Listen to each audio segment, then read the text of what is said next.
Hello दोस्तों, welcome to our channel update Ayurveda.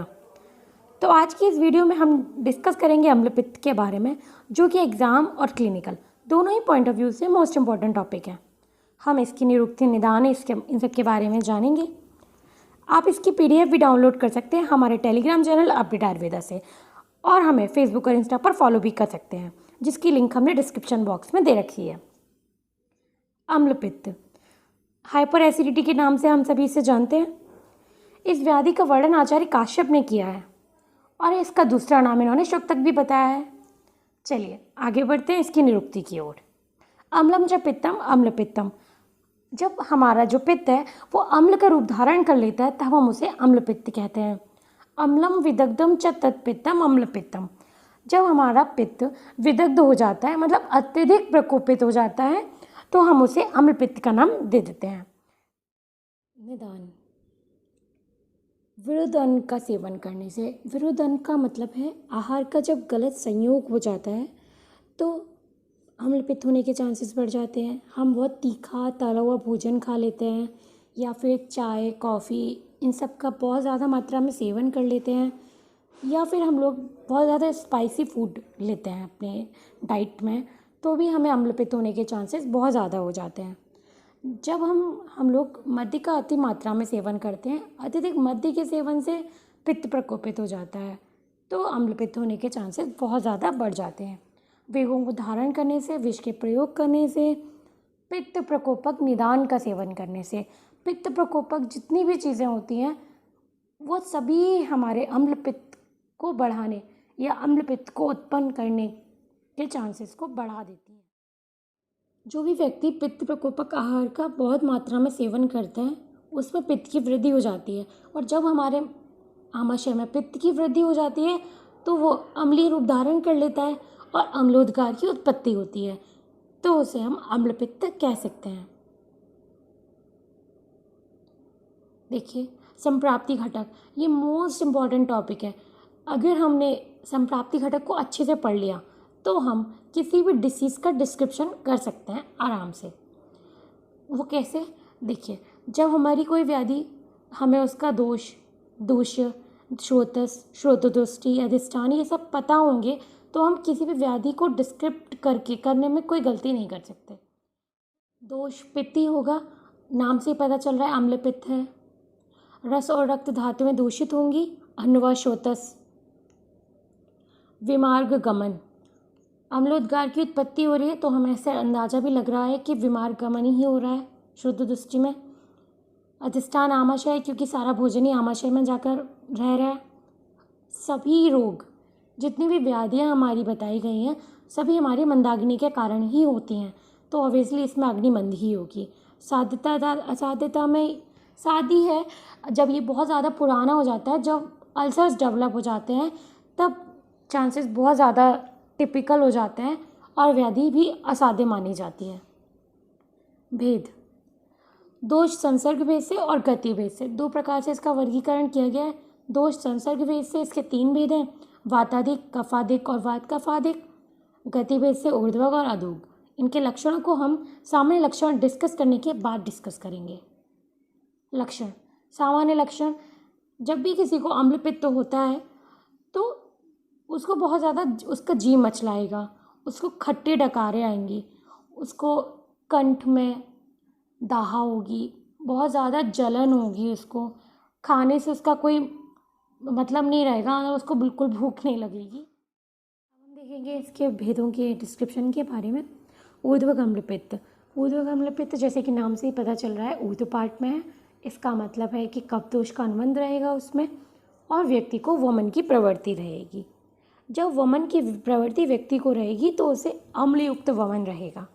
ठीक है, मतलब जो भी वो वमन करेगा उसमें खट्टी डकारें उसको आएंगी, और जितना भी होगा पित्त के लक्षण उसमें निकलेंगे।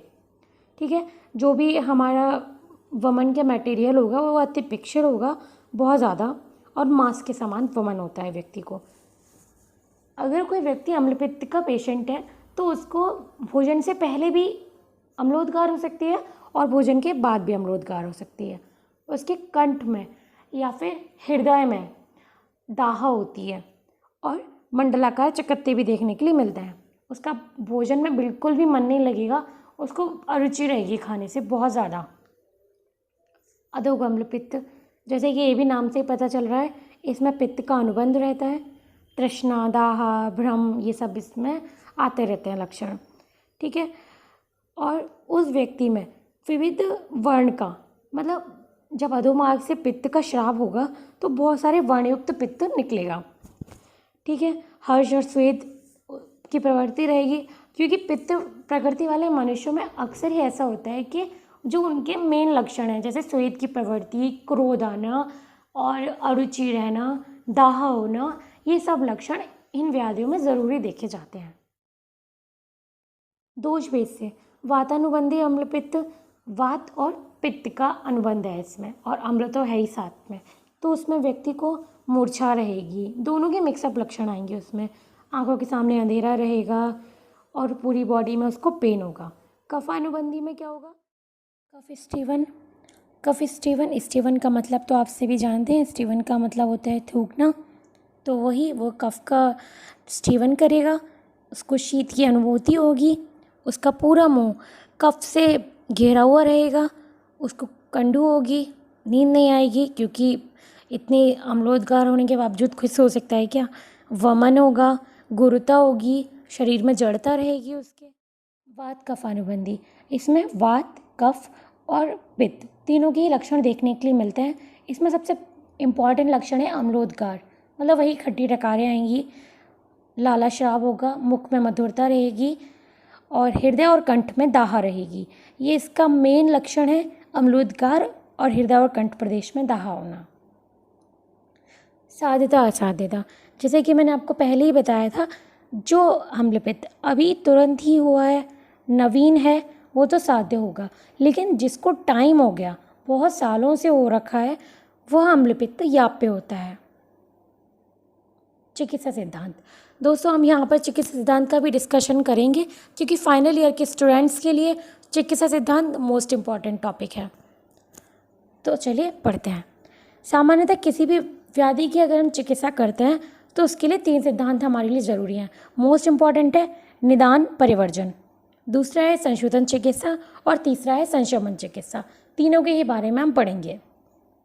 निदान परिवर्जन, जैसे कि जो भी हमने निदान लिए हैं, स्पाइसी फूड, चाय, कॉफ़ी और तला हुआ भोजन, इन सब को हम रोक देंगे।